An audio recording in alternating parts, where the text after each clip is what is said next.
I think it goes back to, you remember Summit when VP decided that they wanted to pick like every single hero in the Dota pool and still win? Yeah. I think that EG might be kind of getting to that stage where they're willing to branch out a lot more with their picks, and they have some of the most talented players in the Dota scene, let's be honest. Yeah. It's like insane. But IGV are definitely in the same boat. Like Paparazzi's been regarded as one of the best, carries in China, just period.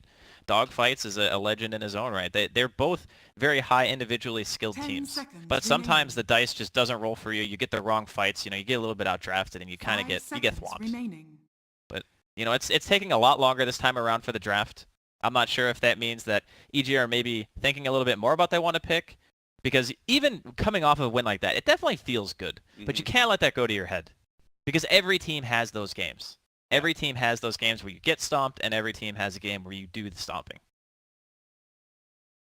It's interesting opening from Evil Geniuses to the Batrider Earthshaker, because they're both 3-4 position, right? You can run Earthshaker support, and you can also run Batrider support. So they do have some flexibility in their picks so far, while IGV's lineup is a little bit down. We know that is going to be most likely a safe lane Weaver matched up against either the or the Earthshaker, potentially even both. I mean, what was so good about that support Weaver? Where did it go, Draskell? Why did it leave us? I think the support Weaver is something that you pick against a Batrider, for example, because you see a team that has really good either pickoff potential or heavy burst, like so Lions or Linas and stuff like that, where you would get the Yules into LSA combo and try to blow them up. And then they would get time-lapsed, and they would be back at full, and then you would have nothing left. Yeah. So it's really good against those type of one-rounder heroes that throw all their spells out, and then they're done. Because then you can draw out the fight, hopefully save that one guy, and then you just run around the map with a lot of health, because Aghanims gives you a ton of HP. You can build stuff like Solar Crest, you can get Hurricane Pike, great utility items. The hero carries them well, and still adds decent amount of damage. By being alive, you get more Shikuchis, you get the Swarm out. The hero provides a lot from a support role. Yeah. I can't remember who started. Was it Solo who was doing that first? It was one of either... It was definitely out of the CIS region. Yeah, that's what I think. But I can't exactly remember who did it first. I'll have to look. But... I think one of the whoa, all right.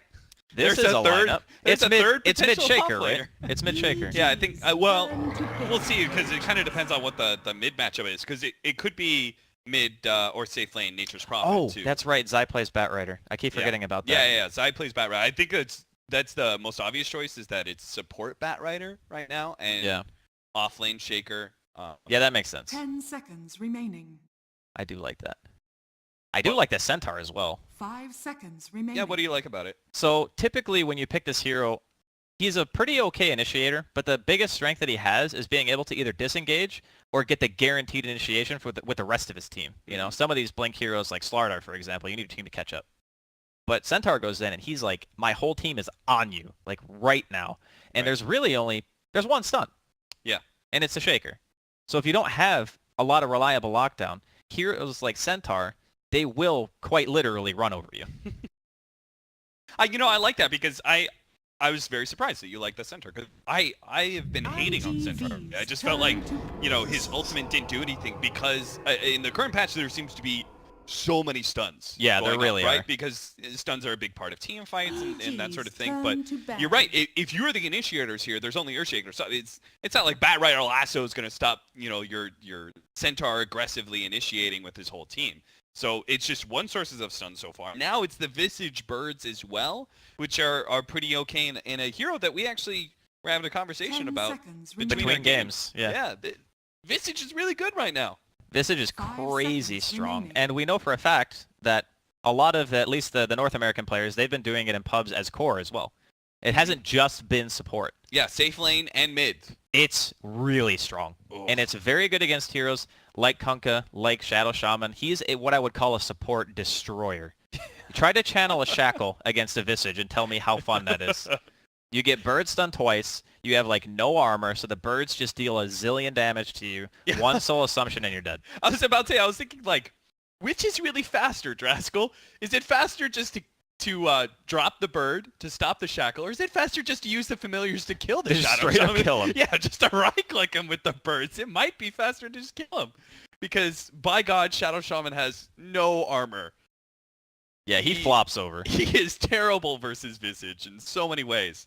So I'm loving this lineup by EG, even if we don't know exactly how it's going to fit together. We still don't know all the pieces, because every single one of these heroes could be this or could be that, right? Technically, every single one of them can fill a support or a core role. Yeah, that's ambiguity's always been strong in Dota, right? If you don't know, if the enemy team doesn't know what you're doing, then that's an advantage. It's just how it's going to be. But I do think the Centaur is still really strong. They're going to end things out with the Lina pick. And now, overall last pick going the way of IGV. This is the one thing about EG's lineup too that's really good is they have a very good split of damage. So in the last game, it was pretty much all magic. EG were throwing spells. That's what they did. This time around, they have good physical damage. They have split push. They have good magic 5 burst. seconds remaining. It's just all around a lineup that can pretty much split push. It can fight. It's just everything. All right, quick, Draskell, call it. Oh God, I have What no are the idea. positions of EG? I have no idea. I'm going to embarrass myself here too. All right, I'll lead things off. I think it's actually going to be a Visage core. Okay. And I think it's actually going to be Earthshaker and Batrider as the supports. So offlane Furion and mid Lina. It's not the best support duo in the world, but I really think a core Visage messes this game up pretty hard. I mean, I definitely think it's Nature's Prophet offlane. That's the only thing I think. Yeah. The rest of it, I'm just like, well... You're not down with the Ice-esque, Ice-esque support Furion? Not in this patch? I think that Wings were a one-of-a-kind team. That's what I think. I think that there's not really any other team out there that might have been able to do what they did when they did it. So it is going to be the Queen. It does look like you're correct. Yeah. On point.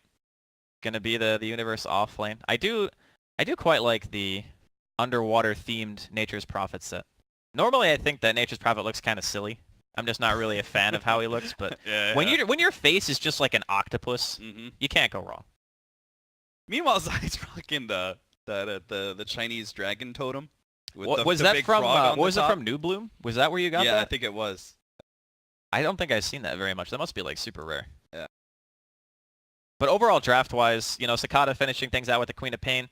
I think we saw one a little bit earlier. It's just a hero that is very good against Lina in the sense that you can get the kills on the Lina. Because not a lot of heroes walk to that lane and say, I'm going to win this 1v1, especially against Sumail. Yeah. So the common route is to pick something that can get kills on the hero because she is susceptible to ganks. She's like a Zeus in that regard, I guess. But, Lina's just faster. And there's still a bit of lack of lockdown for a highly mobile hero, right? So it's like you can't LSA a highly mobile hero that easily. You can't really Visage Bird drop on that hero either. So it's just, again, the Earthshaker Fisher. And we know we're probably not going to be seeing a fast Blink Dagger. The way this is shaping up. We do have a 4 position. Zai's going to be playing the Earthshaker, so it'll be Prepare faster for than battle.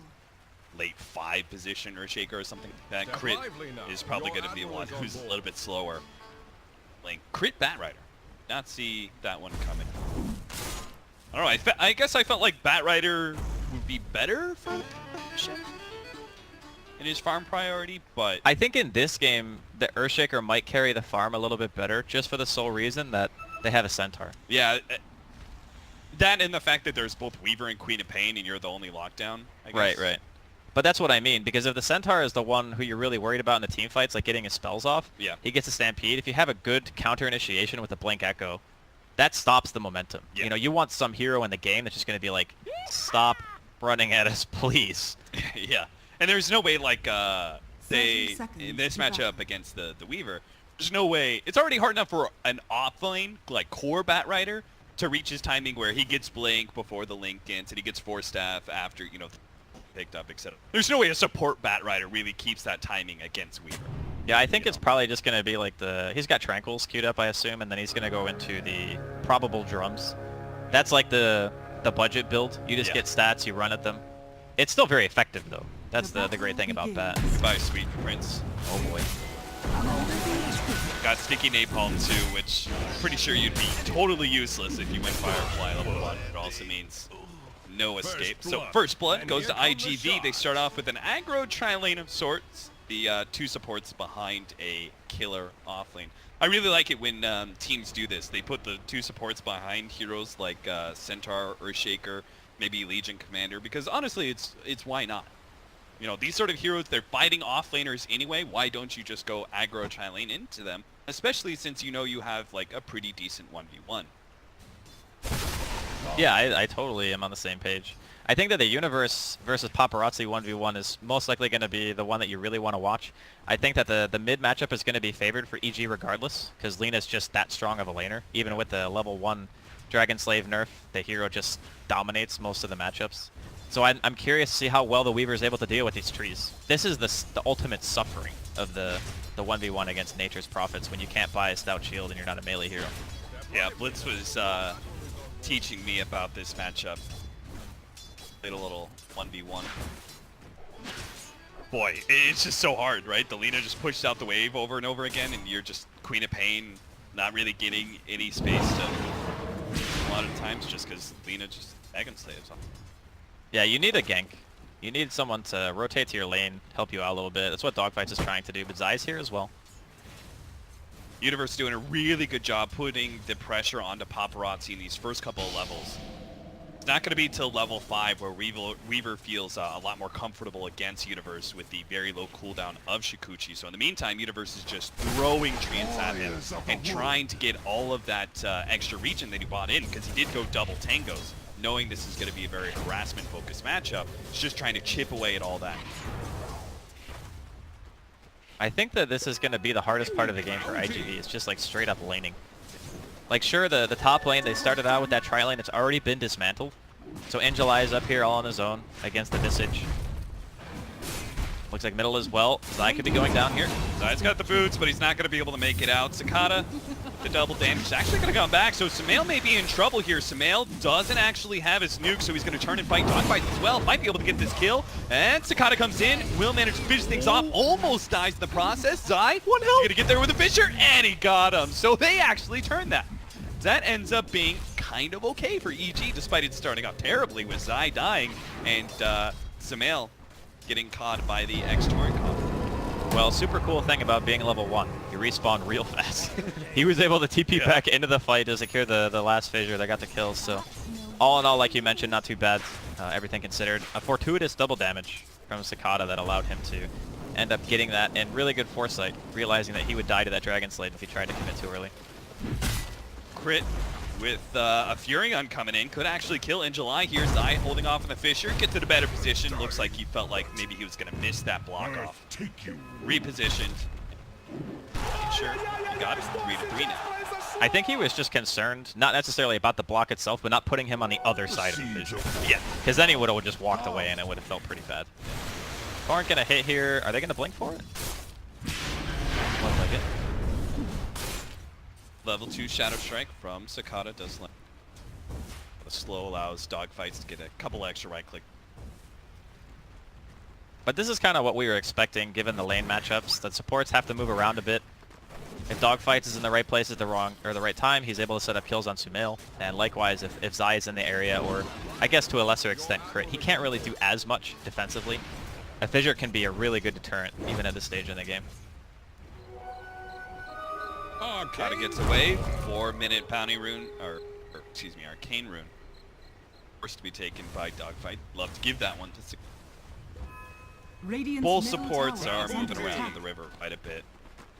Making sure that neither one of the mids gets that advantage. Oh, the courier did die too. I saw it, I just forgot to mention it. When they were fighting mid, that little skirmish, the courier ended up going down, so just did finally respawn there. Kata now getting back his bottle.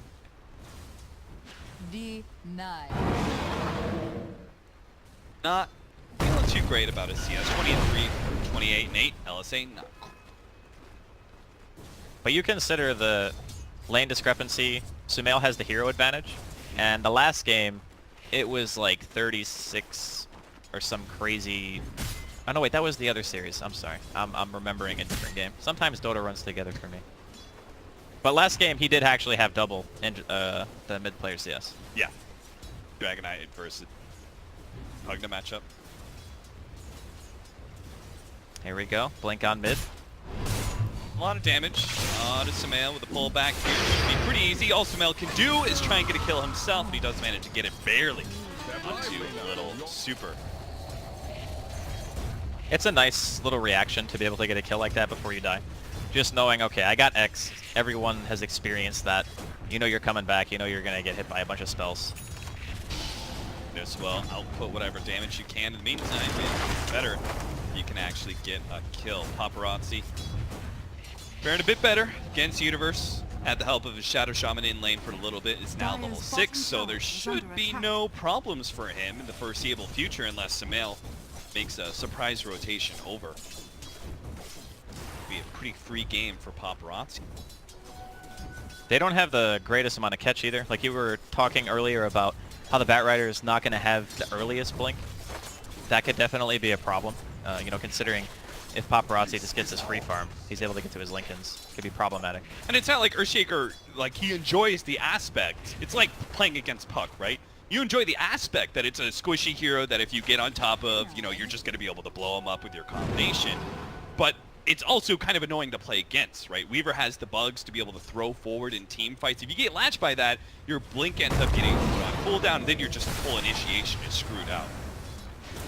So that is the one hero that they had that's supposed to be good versus the Weaver, and it's still going to be a little bit annoying for him to play out this matchup. They're going to be able to get the X-Torrent onto Sumail here. Double Light Strike Array stun comes out, and the Laguna Blade to be able to finish off Sakata, not quite. He moves forward, the Fissure actually doesn't land onto him. Meanwhile, Super does manage to catch Universe, who teleported in. Looks like he's going to be run down by Paparazzi. Universe is going to have to pull out a tricky play here with the Sprout if he hopes to be able to survive. Actually, not even tricky at all. Paparazzi was just forced into time-lapse out. It was not necessarily the riskiest dive, but I think as soon as you go into the trees in that spot, and you know there's going to be a Sprout, it's a pretty low probability kill. Yeah. You got to be like on point with your tango usage, eat the right tree, and when you're doing it in the forest and stuff. Nice, straight up Torrent. They do have the Fissure though to be able to stop the aggression. They have the X for the pullback though. Sumail with so much minus armor thanks to the bug. He's gonna go down inside. Also caught by a bug. It's gonna be eaten up by Paparazzi pretty easily. A Geminate attack up just in time to finish off the Earthshakers to escape away from that tower range. Things are going really well. Paparazzi's being very active. I'd love to see that on this Weaver.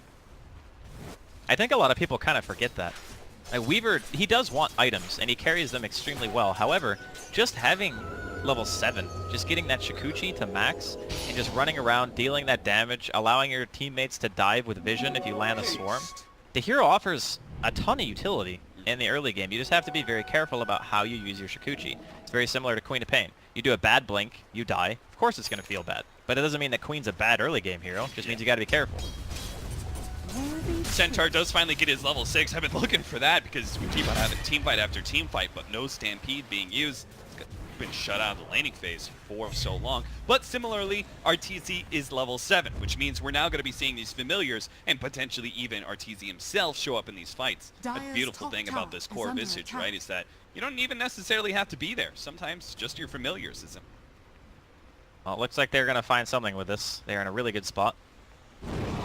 Up behind the smoke on the familiars have currently popped, so they know the hero in these area, but IGV have backed away. Oh, did the ward see them? They just placed that ward. I wasn't sure if they placed it like after or before. Okay, Zai's gonna get the D ward straight away. Looks like they'll just transition into a push. That's one of the great things about those kind of smoke rotations, right? Even if you fail out on the kill, you're in a position to take the objective. Yeah, I do like that. I do like that the fact that Arteezy moved from the lane before even touching the tier 1. He's just like, it doesn't really matter. That tower has very little inherent value compared to killing a mid tower or killing the enemy safe lane, for example.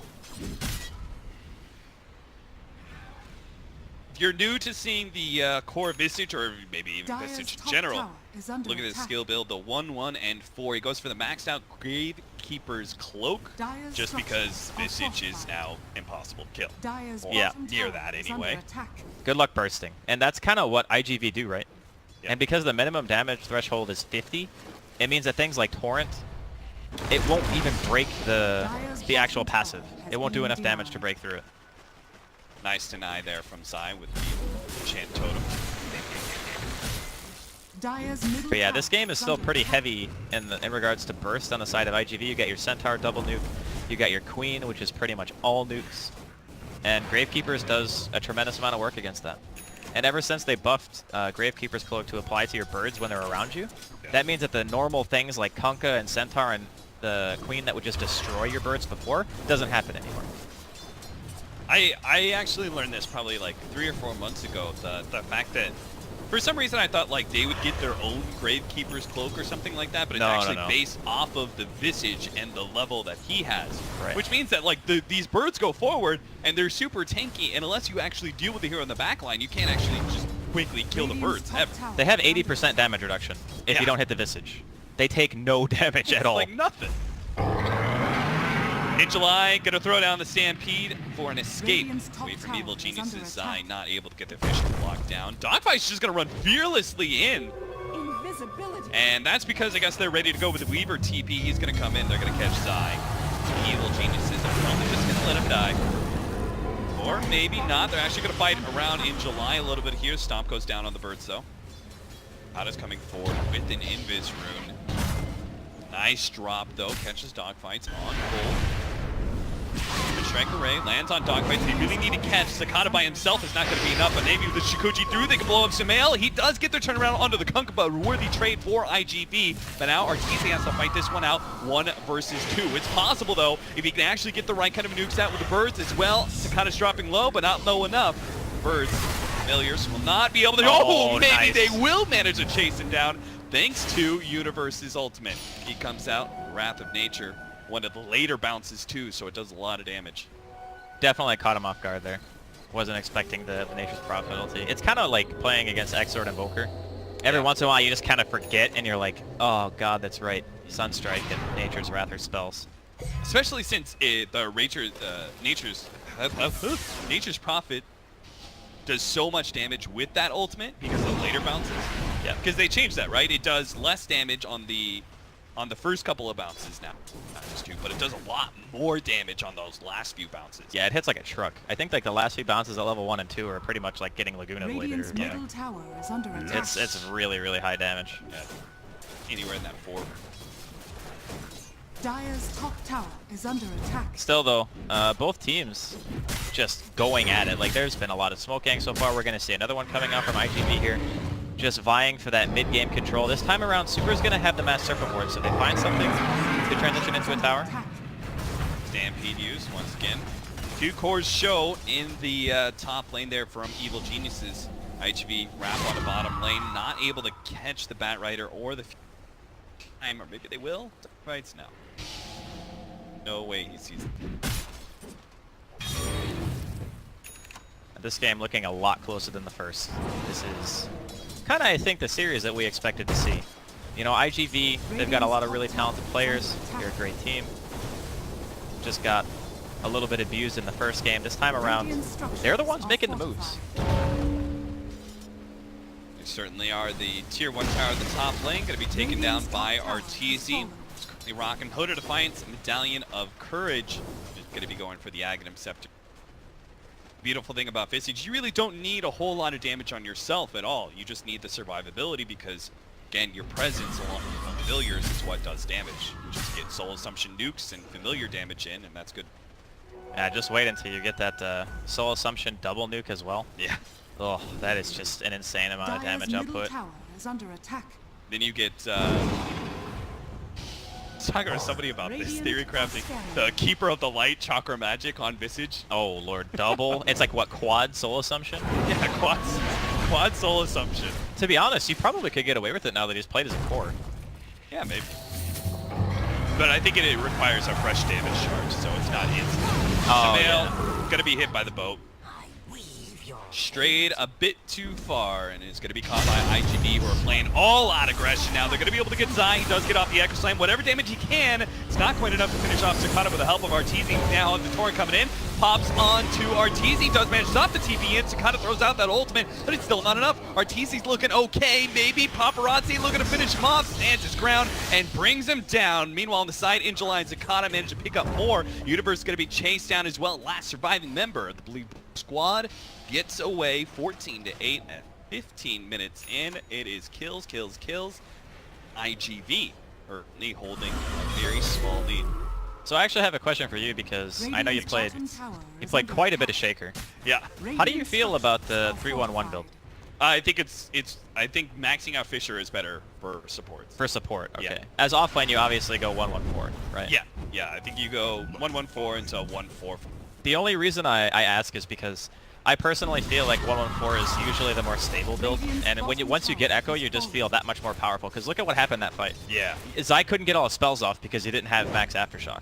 And if he hit that 2-man Echo into an enchant, he would have had enough time for his Fissure to come off cooldown. Right. I think in some ways it's a little bit about the setup as well. Crit's going to be caught here.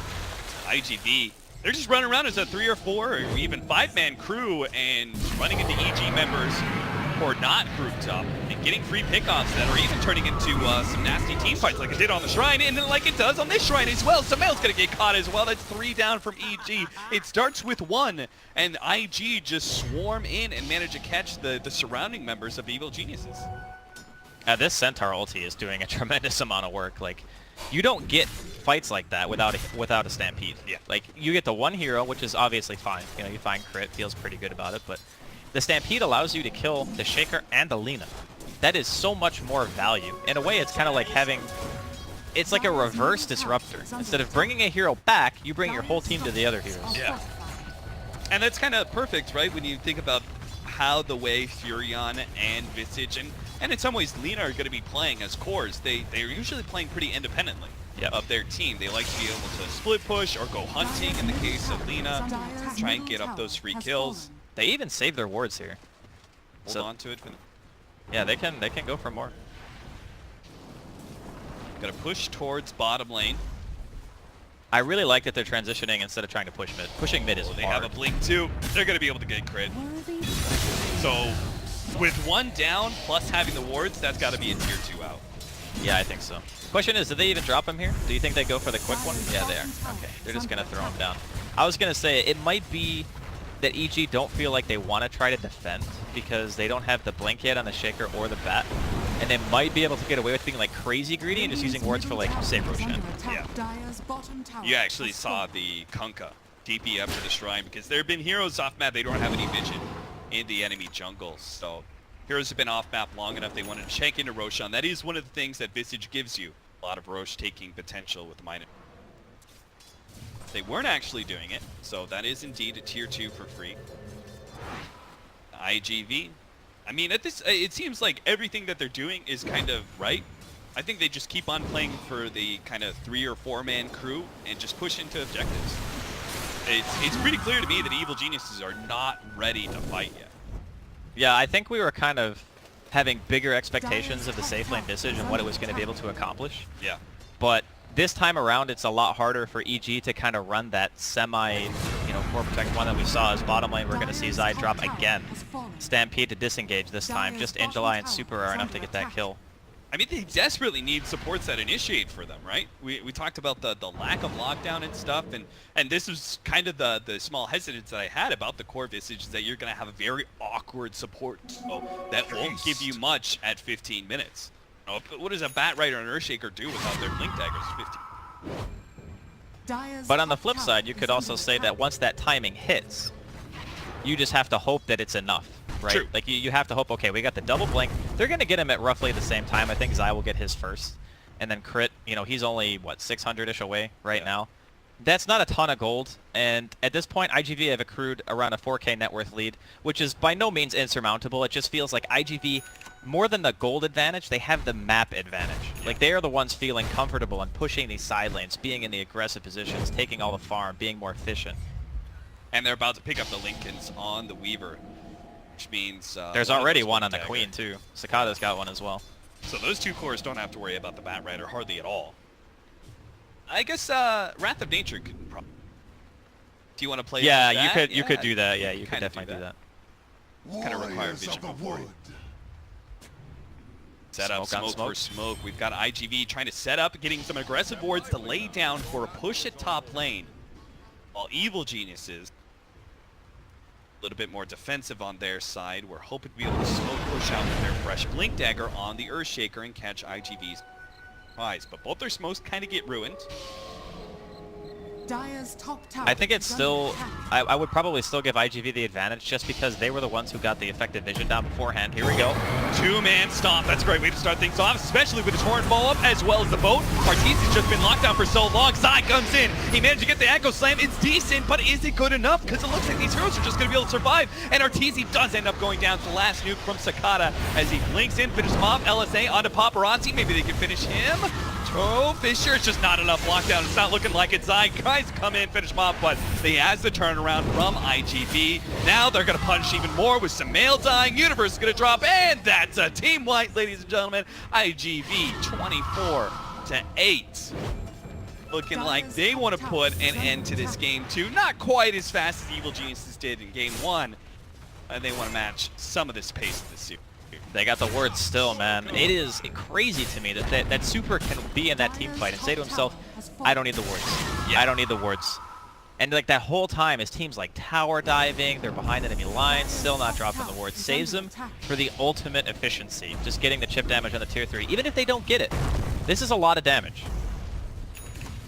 A lot of damage that EG cannot afford. He's protecting the wards with his own body. Like he's just saying, I'm going to wait for the creep wave, then I'll de-aggro the tower. I don't want the wards to get hit.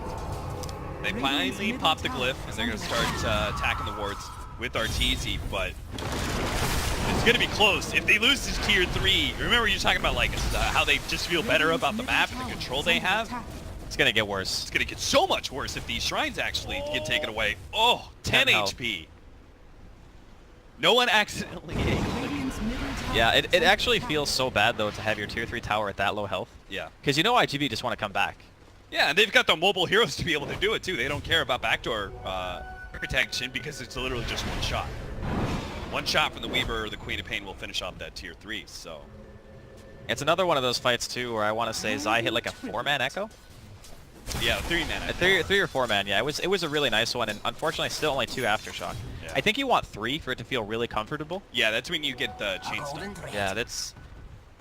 I mean, I'm not saying it's a skill build, that's the big problem. It's just, you want so much more on the Earthshaker at this stage in the game. It's why we don't see it in the support capacity as much. Yeah. But it's also kind of, I think, lending credence to the idea of your other lanes kind of went not so great. Like, mid lane got punished pretty hard. We say we don't see Sumail lose his lane very much, and I wouldn't say he lost the 1v1, but he got ganked a lot, right? And he's been found all over the map. He's been getting picked off, and it just puts more pressure on those initiation-type heroes when your cores are doing poorly. Much like last game. Oh, Sumail. Jesus. They still have to stampede too, so he's going to try and slow him down. Fortunately, there's a haste room in Sumail's bottle. There's the Echo Slam on to 3-4. Now the Fisher will follow up. That's on all 5. Zai. He just owned this fight. They just need the damage follow-up. They're going to be able to bring down Sakata at the bare minimum. Paparazzi was able to kill Sumail in return. So even with such a beautiful setup by Zai, IGV was far enough ahead to somewhat recover that fight and get at least 1 core kill. That Echo. My God. I mean, I think that was a 5-man Fisher follow-up, too. Yeah, he did 2,400 damage with 3 spells. Whew. That was crazy. Yeah, very well done there from Zai to be able to get in that position. And even with fights like that, they're still losing a couple of people. That I think the big problem is just going to continue to be Paparazzi. We said it during the early stages, you know, there's not really a ton to deal with him. I think that at this point, they really wanted their other cores to have more items. Sumail is still going back towards the Bloodstone. It looks like they want to try to play it for like this ultra late game phase. They haven't lost their Raxes yet, but they did end up losing the top shrine, and their tier 3 is obviously gone too. And here come the wards, going to be used for Roshan here. Do they give it to Paparazzi, you think, or they give it to the Queen? I don't know if they can kill the Weaver. I think they give it to the Queen.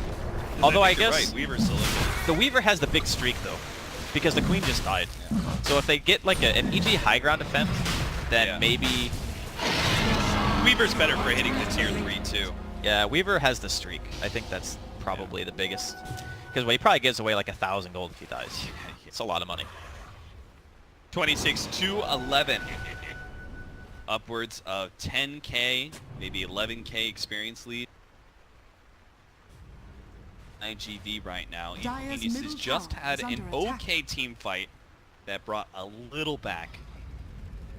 but they're going to need Radiant's bottom so much tower more is under than attack. one Dire's really strong middle tower initiation is from under Zai. attack. They need a lot of split pushing here just to draw this game out, because I don't care how good the Fissure is.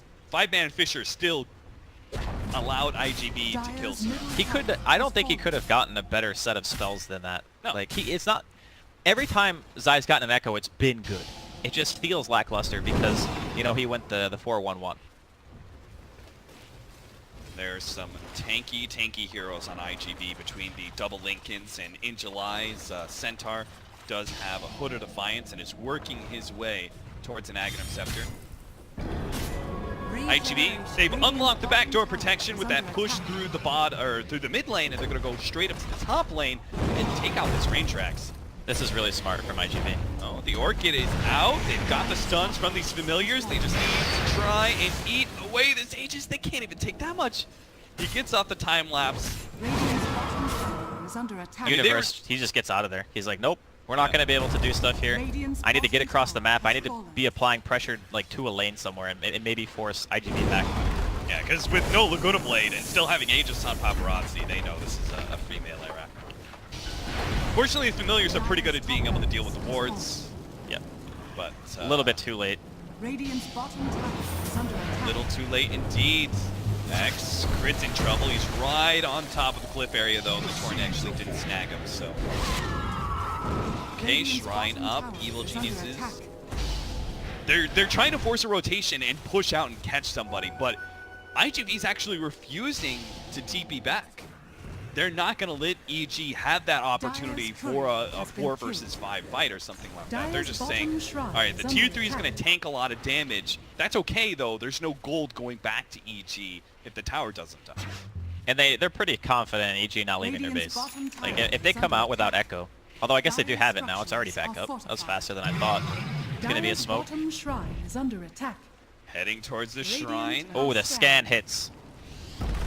Crit not able to get the lasso off in time. Now he's going to be comboed up by In July. He's brought down. Artee's going to be up next. Orchid already placed onto him. Sakata keeping his distance as best he can. Goes to the burst damage Sonic Wave as the Gravekeeper's cloak is all out. Samael died on the right-hand side, and it's only going to be Zai who gets away from that team Radiant's fight. middle tower is under attack. And Universe, who is always trying to put some pressure on the other side of the map, but he's trying to push through super creeps. That's just not going to be fast enough. It looks like IGV should be able just to go high ground once again.